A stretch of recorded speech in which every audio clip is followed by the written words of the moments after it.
बिस्मिल्लाहिर्रहमानिर्रहीम स्टूडेंट्स,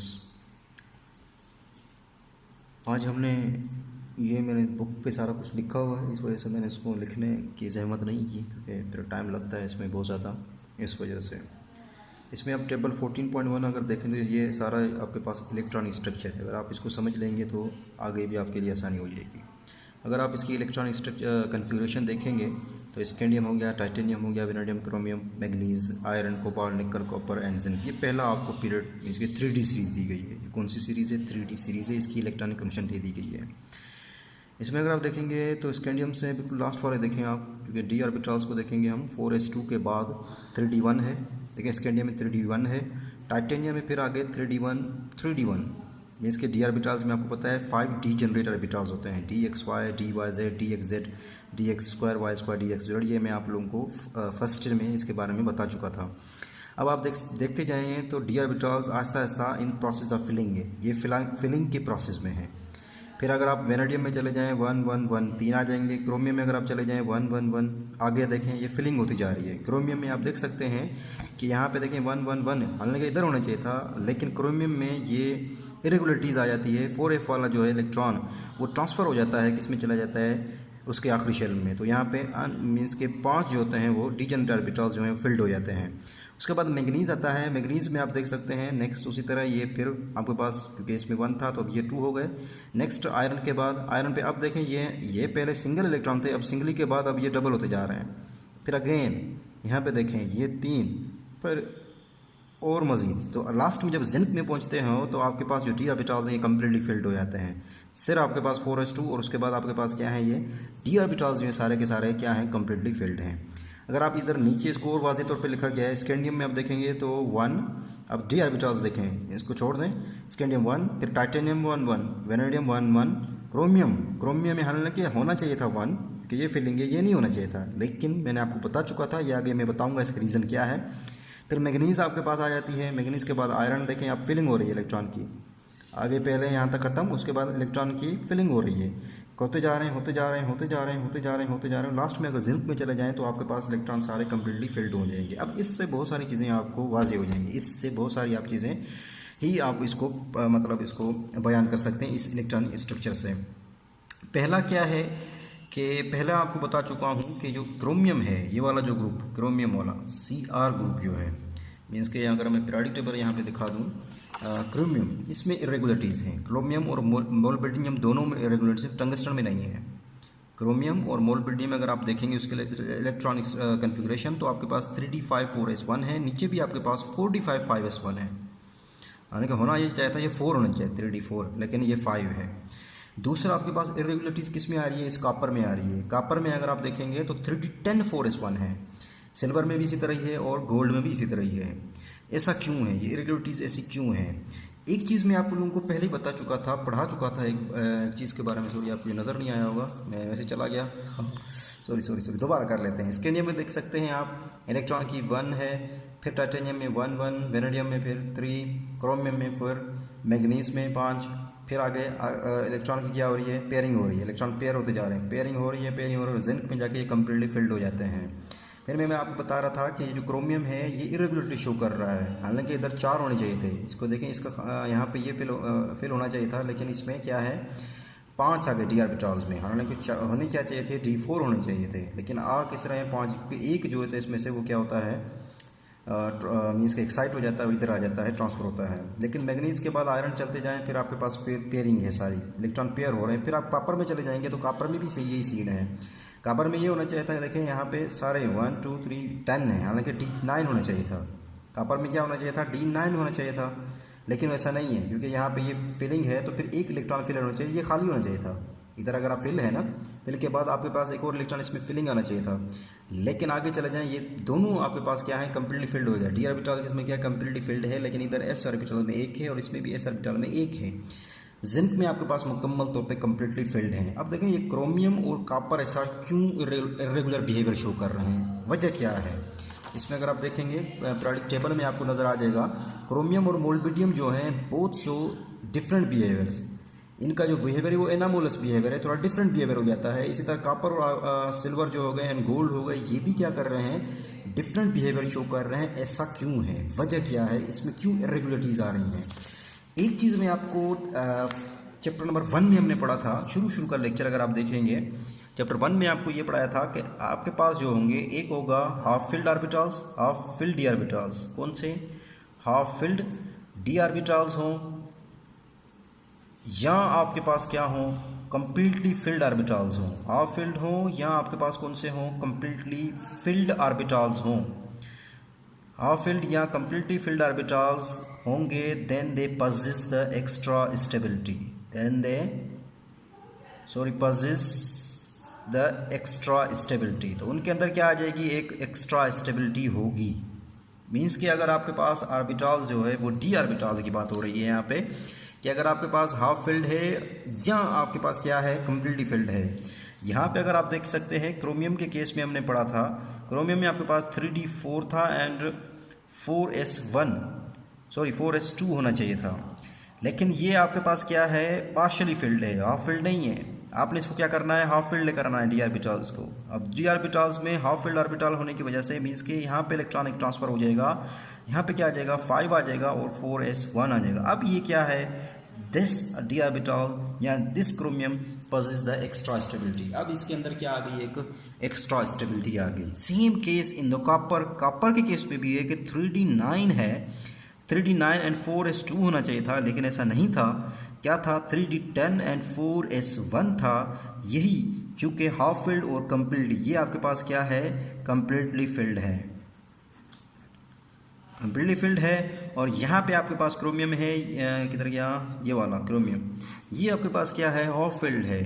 अगर आपके पास कोई डी ऑर्बिटल है दैट विल कंप्लीटली फिल्ड हो या वो क्या हो, हाफ फिल्ड ऑर्बिटल्स हों, दे possess द एक्स्ट्रा स्टेबिलिटी। उनके अंदर क्या आ जाएगी, एक्स्ट्रा स्टेबिलिटी। दूसरे भी फैक्टर्स हैं, सिर्फ ये नहीं है, एक तो मेन फैक्टर ये है, अदर फैक्टर्स में भी हैं और फैक्टर भी इसके हो सकते हैं।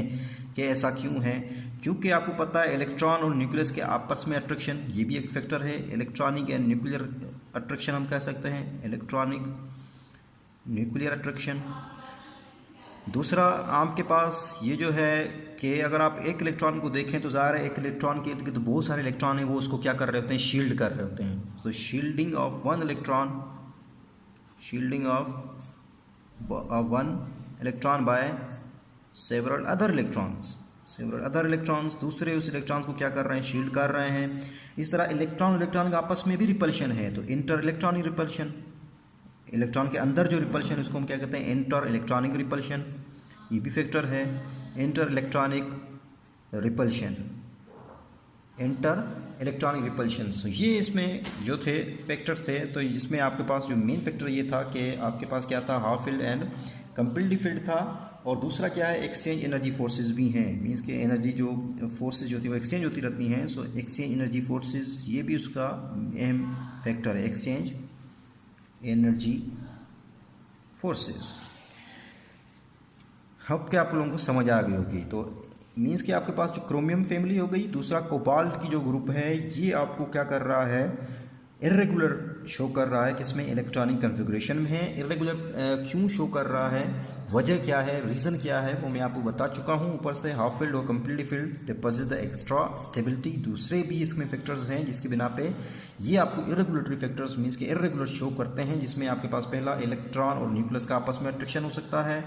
एक इलेक्ट्रॉन जो होता है बहुत सारे इलेक्ट्रॉन्स को शील्ड कर रहे होते हैं, इलेक्ट्रॉन का आपस में रिपल्शन होता है। एक्सचेंज एनर्जी फोर्सेस भी इसका क्या है, ये सारे के सारे उसका फैक्टर जो है ये काज करते हैं। किस काज करते हैं, जाके वो उसकी वजह से उसमें क्या आ जाती है, एक्स्ट्रा स्टेबिलिटी आती है, या उसमें क्या हो जाती है, डी ऑर्बिटल्स में या उनकी जो इलेक्ट्रॉनिक कन्फिगरेशन है उनमें क्या होती है, इरेगुलरिटीज़ आ जाती है। ये सारे फैक्टर्स उसमें क्या कर रहे हैं, कंट्रीब्यूट कर रहे हैं।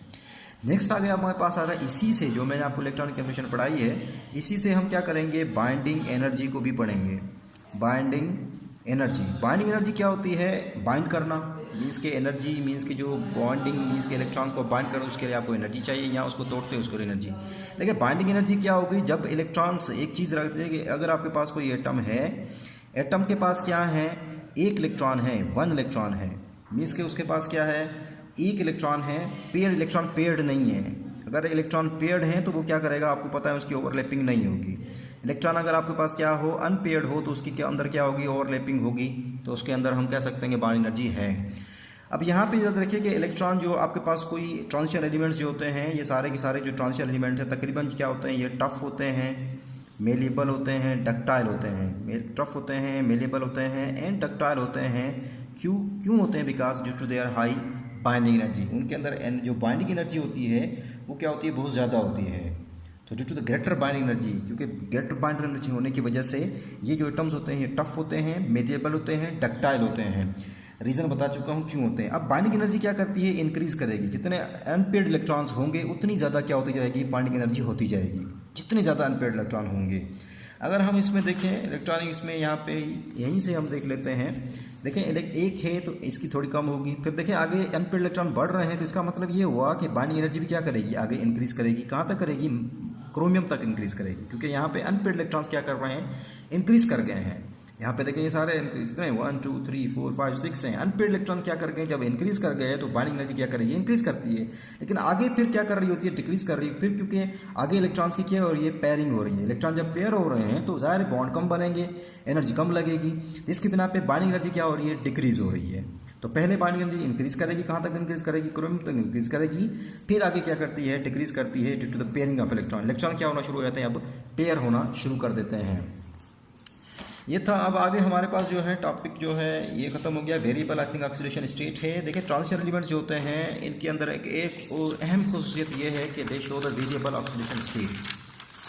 ट्रांजिशन एलिमेंट्स में जो अहम जो इंपॉर्टेंट जो इसका एक खसूसियात हम कहेंगे that they show the variable oxidation. इनके अंदर बहुत सारी ऑक्सीडेशन स्टेट हो सकती हैं। ट्रांजिशन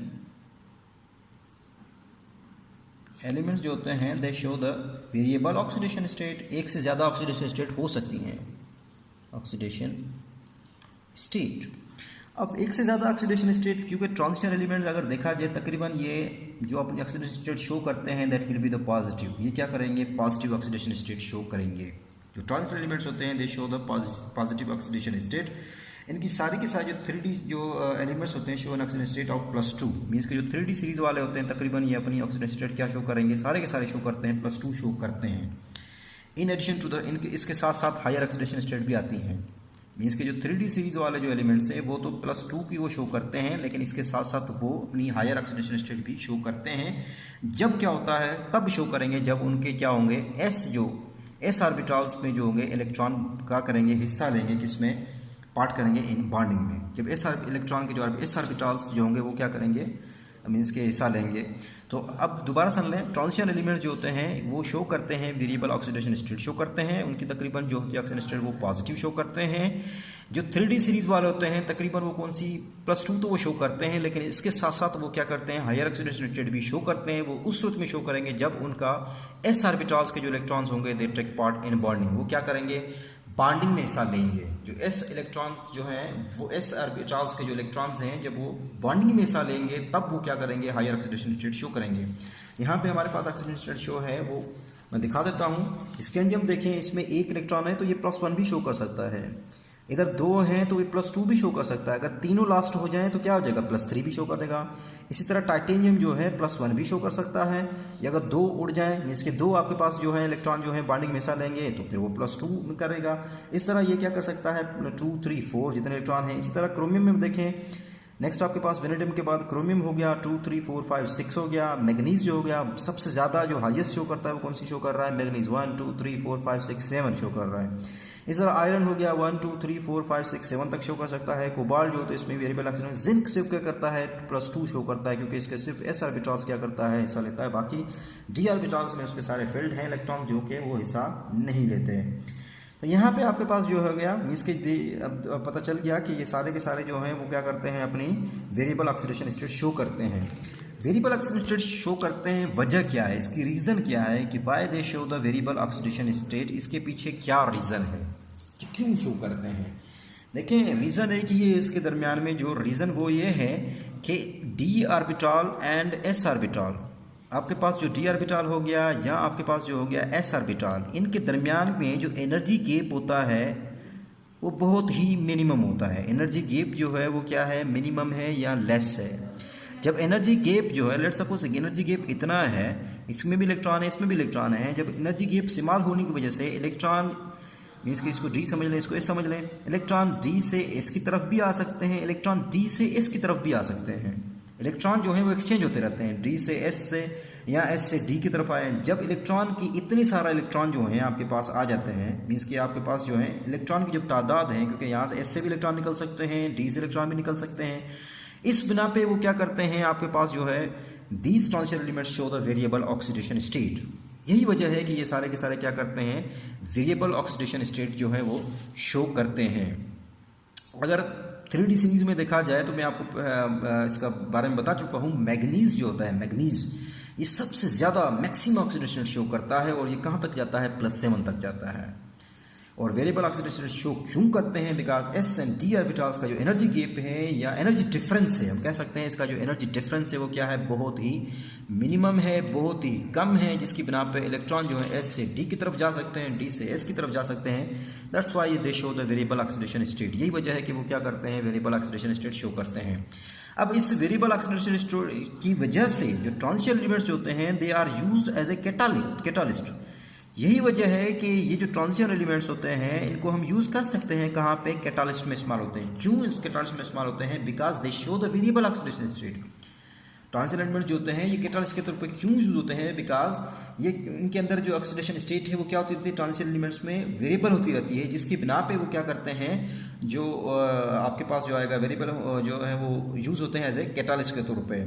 इसी वजह से जो transition metals show the variety of oxidation states in they can form intermediate products with various reactants. Means कि जो ट्रांजिशन एलिमेंट्स हैं वो अपनी इंटरमीडिएट प्रोडक्ट्स बनाते हैं मुख्तलिफ किस्म जो मुख्तलिफ के जो रिएक्ट्स हैं उसके साथ। इसके साथ साथ आपके पास जो है कैटालिटिक एक्टिविटी जो है, इसके साथ आपके बुक में सारे ट्रांजिशन एलिमेंट्स जो हैं इसके जो हैं यूजेस दिए गए हैं, कहाँ कहाँ पे जिंक ऑक्साइड हो गया, क्रोमियम ऑक्साइड हो गया, ये कहाँ पे यूज़ होते हैं, they use manufacture of methyl alcohol में। निकल हो गया, प्लाटिनियम हो गया, प्लाटिनियम हो गया, इसको हम आगे यूज़ करेंगे ऑर्गेनिक केमिस्ट्री में। ये कहाँ पर यूज़ होता है, मीन्स के जो मीन्स के जो आपके पास जो हाइड्रोजनेशन होती है, वेजिटेबल जो ऑयल होता है उसकी हाइड्रोजनेशन की जाती है। यहाँ saturated of alkenes and alkynes होते हैं, उसको किस में चेंज किया जाता है, अल्कीन्स में यूज़ होता है। इस तरह मैग्नीज ऑक्साइड जो होता है ये कैटालिस्ट के तौर पे यूज़ होता है, किसके लिए यूज़ होता है, by the decomposition of H2O2। बाकी आप इसको सारे कैटालिस्ट के इस्तेमाल जो है इसको आप पढ़ के देखिएगा। नेक्स्ट आपके पास आता है मैग्नेटिक बिहेवियर। ट्रांजिशन एलिमेंट्स जो होते हैं तकरीबन सारे के सारे तो हम नहीं कह सकते, लेकिन मोस्टली जो होते हैं transition element they show the paramagnetic behaviour. Transition element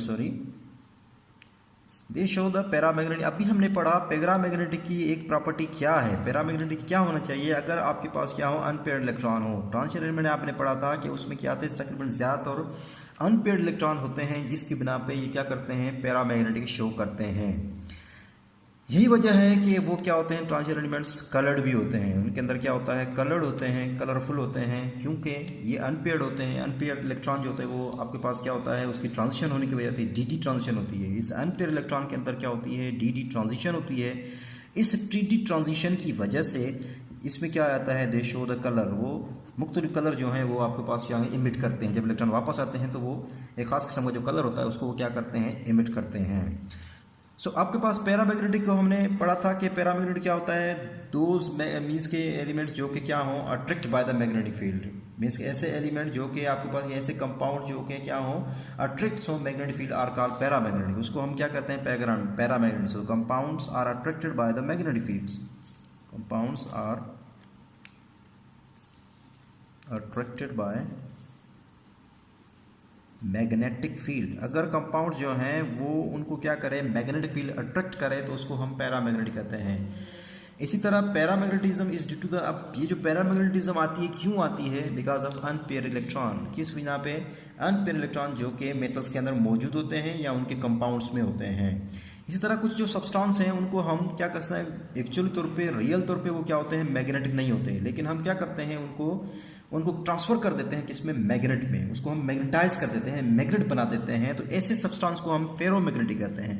अगर शुरू में क्या हो, वो मैग्नेट ना हो, लेकिन हम उसको इस तरह करें कि उसको दोबारा हम मैग्नेटाइज कर दें, उसको हम क्या करते हैं, मैग्नेट बना दें बाद में, तो उसको हम क्या कहते हैं, फेरोमैग्नेटिक कहते हैं। इसकी जो एग्जांपल में आपके पास आता है, आयरन भी होता है, कोबाल्ट होता है एंड निकल, ये क्या है आपके पास, फेरोमैग्नेटिक है। नेक्स्ट आपके पास डायामैग्नेटिक होता है, ये भी आप लोग पढ़ चुके हैं। अब इसकी उलट हो जाएगी डेफिनेशन, किसके उलट हो जाएगी, फेरोमैग्नेटिक के, पैरामैग्नेटिक के उलट डेफिनेशन हो जाएगी ऐसे substance that are repelled by the magnetic field. अब इसमें क्या होता है, सब्सटेंस जो होते हैं that are repelled by magnetic field, magnetic field उनको क्या कर रिपेल करे तो उसको हम क्या कहते हैं, डायमैग्नेटिक कहते हैं। क्यों, और डायमैग्नेटिक की प्रॉपर्टीज क्या होती है, उसमें क्या हो, इवन नंबर इलेक्ट्रॉन्स हो। इवन नंबर मीन्स के डबल फॉर्म में हो या पेयर्ड इलेक्ट्रॉन हो। इवन नंबर आर क्या हो, मेटल्स के अंदर पेयर्ड इलेक्ट्रॉन्स हो। किसके अंदर, मेटल्स के अंदर या कंपाउंड्स के अंदर। तो मेटल या कंपाउंड के अंदर क्या हो, नंबर ऑफ इलेक्ट्रॉन्स जो हो वो इवन नंबर हो या पेयर्ड इलेक्ट्रॉन हो। That's why they are repelled by the magnetic field. वो उनको क्या करती है, मैग्नेटिक फील्ड उनको रिपेल करती है, जिसकी बिना पे हम कहते हैं कि ये क्या है, आपके पास डायमैग्नेटिक है। अब हम क्या कर सकते हैं कि जो मैग्नेटिक मूवमेंट होती है, जो आपके पास मैग्नेटिक मूवमेंट जिसका फार्मूला है, magnetic movement mu is equals to n+2, ये किससे रिलेट करती है, that magnetic movement that relate to the paramagnetic means के that relate to the number of unpaired electrons. ये किससे रिलेट करती है, अनपेयर्ड इलेक्ट्रॉन्स। ये जो n है आपके पास क्या है, दैट इज अनपेयर्ड इलेक्ट्रॉन। ये n जो है वो किसको शो करता है, अनपेयर्ड इलेक्ट्रॉन को शो करता है। इससे हम क्या कर सकते हैं, ये इस मैग्नेटिक मूवमेंट के इसका जो यूनिट होता है उसका होता है Bohr magneto, Bohr magneto BM, Bohr magneto. अब इस मैग्नेटिक जो मूवमेंट है मीन्स के n है, इसमें अनपेयर्ड इलेक्ट्रॉन है, उससे शो करती है। इस बोहर मैग्नेटो के जरिए या इस मैग्नेटिक मूवमेंट के जरिए हम किसी भी एलिमेंट की जो होती है उसको हम ऑक्सीडेशन निकाल सकते हैं। ऑक्सीडेशन स्टेट, अगर हमें ऑक्सीडेशन स्टेट नहीं दी गई, हम किसी भी एलिमेंट्स की ऑक्सीडेशन स्टेट, लेट सपोज हमारे पास है आयरन +X है, लेकिन हमें नहीं पता कि आयरन +X की कितनी ऑक्सीडेशन है। इसकी जो मैग्नेटिक मूवमेंट है हम कहते हैं कि 35 है। आपको मैग्नेटिक मूवमेंट इसकी दी गई है 35 दी गई है, और आपको कहा गया है कि इस आयरन की ऑक्सीडेशन स्टेट निकालें। आप कैसे निकालेंगे, आप फार्मूला लगाएंगे mu is equals to n+2। अब इसको आप ब्रेक करें तो आपके पास क्या आएगा, 5 × 7 आ जाएगा। आप ये इसमें ऐसे रखें, इसमें से कोई एक आपने मीन्स के सिलेक्ट करना है। अगर आप जो अनपेयर्ड हैं, दोनों अनपेयर्ड हैं, आप इसको अगर 5 मैं 7 को रखता हूँ, लेट सपोज मैं ये वैल्यू इधर पुट कर देता हूँ, तो 7 n की वैल्यू में, लेट सपोज मैं n की वैल्यू 7 ले रहा हूँ, 7 हो गया, 7+2 हो गया, तो 7 हो जाएगा, ये कितने हो जाएंगे, ये तकरीबन 81 हो जाएगा। यहाँ पर आई थिंक जितना भी है, लेकिन ये 35 आपके पास नहीं आता, जो आपके पास होना चाहिए वो नहीं आता। अगर हम यहाँ पे क्या कर दें, 5 ले लें, n की वैल्यू हम क्या लें, 5 ले लें, तो आपके पास क्या आ जाएगा, 5+2 हो जाएगा। ठीक है, तो 5 and 5+2 7 हो जाएगा। अब देखें n की वैल्यू आपके पास कितनी आ रही है, 35। इसका मतलब है n की वैल्यू यहाँ पे हम क्या रखेंगे, 5 रखेंगे। इट मीन्स कि इसके अंदर कितने अनपेयर्ड इलेक्ट्रॉन हैं, 5 अनपेयर्ड इलेक्ट्रॉन हैं। इट मीन्स कि इसके अंदर कितने हैं, 5 अनपेयर्ड इलेक्ट्रॉन हैं। तो यहाँ पे आपके n की वैल्यू क्या आ जाएगी, आपके पास 5 आ जाएगी, फिर आपके पास 5+2 आ गई। मीन्स कि आपने यहाँ से n की वैल्यू जो निकाली है वो है 5 है। तो आपने क्या करना है, Fe+X निकालना है। आयरन आपके पास जो है, आयरन की अगर इलेक्ट्रॉन कॉम्बिनेशन की जाए तो आपके पास हो जाएगा 3d6 4s2 होती है। मीन्स कि आपने इसमें से 5 इलेक्ट्रॉन निकाल देने हैं अनपेयर्ड इलेक्ट्रॉन, तो आपके पास ऑक्सीडेशन स्टेट क्या आ जाएगी। अब आपने क्या करना है, इसमें से इसकी जो ऑक्सीडेशन स्टेट आएगी that will be the 5 unpaired इसमें से निकालने हैं, तो आपके पास आ जाएगा, 2 इधर चले जाएंगे, 6 नहीं 5, ये हो जाएगा 3d,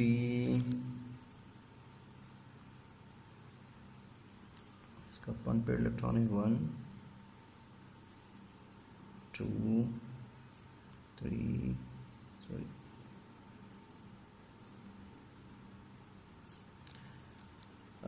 इसका थोड़ा कंफ्यूजन हो रही है इधर, सब्र करें, इसको मैं देख लेता हूँ।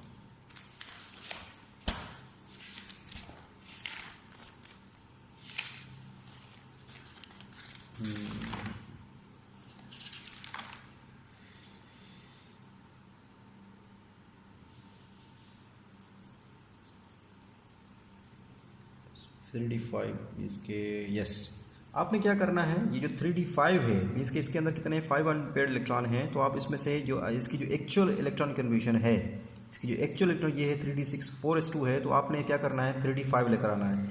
तो यहाँ से 2 इधर से चले जाएंगे आपके इलेक्ट्रॉन, 1 इधर से निकालेंगे तो आपके पास क्या आ जाएगा 3d5 आ जाएगा। इट मीन्स कि इसके अंदर जो आयरन है उसके अंदर अनपेयर्ड इलेक्ट्रॉन कितने हैं 3d5 हैं।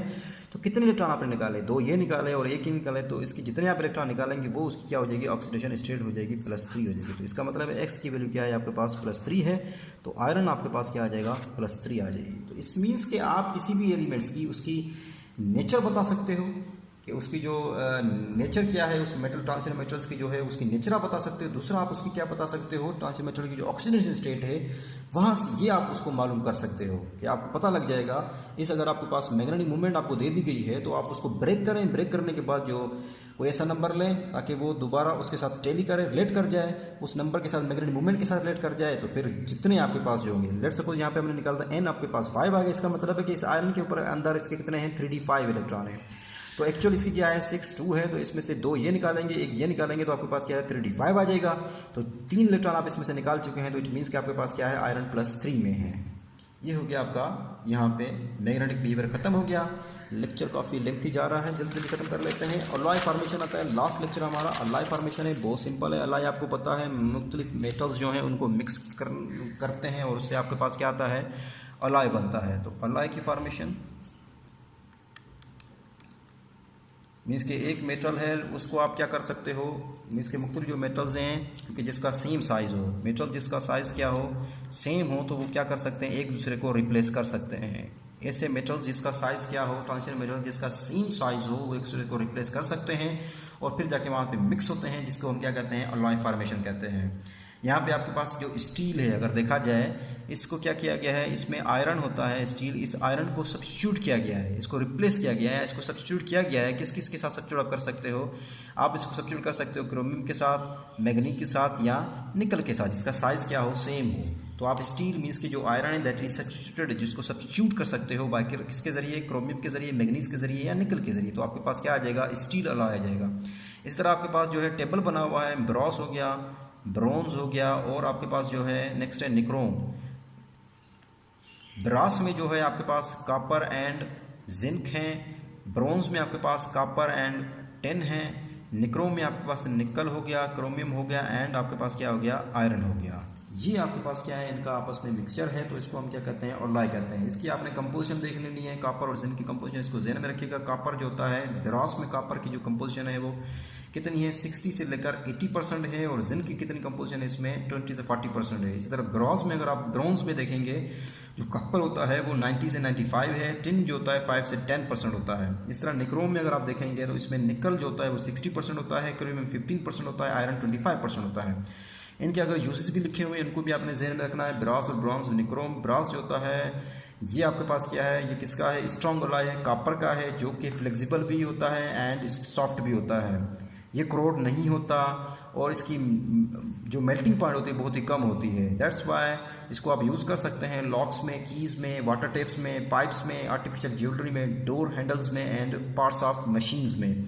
इस तरह ब्रोंज जो होता है ये भी क्रोड नहीं होता और ये strong, brilliant and long lasting है, क्रोड नहीं होता। इसको हम कहाँ कहाँ पे यूज़ कर सकते हो, इसको आप मेडल बनाते हो, पॉइंट्स इससे बनाए जाते हैं, बेजेस बनाए जाते हैं, बुलेट्स इससे बनी जाती हैं। इसके साथ साथ इसको आप जो डेकोरेटिव आर्टिकल्स हैं उनके लिए भी इसको इस्तेमाल किया जाता है। निक्रोम जो होता है ये इलेक्ट्रिक जो हीटर्स हो गए या फिलामेंट्स ऑफ फर्नेसिस के जो फिलामेंट्स हैं वहाँ पे इस्तेमाल होता है। प्रॉपर्टीज़ देख लें अलॉयज़ की क्या होते हैं, ये कंपेरेटिवली चीप होते हैं, ये स्ट्रांग होते हैं, फ्लेक्सिबल होते हैं, हार्ड अलॉय होते हैं, ये लॉन्ग इनकी जो लाइफ होती है ज़िंदगी होती है वो बहुत ज़्यादा होती है, लॉन्ग लाइफ होते हैं, ये क्रोड नहीं होते, अभी हमने पूरा ये पढ़ा था, ड्यूरेबल होते हैं, हाई मेल्टिंग पॉइंट होती है, they are better conductor but non conductor alloys also preferred. ये क्या होते हैं बेटर कंडक्टर भी होते हैं लेकिन नॉन कंडक्टर अलॉय भी बनाए जा सकते हैं।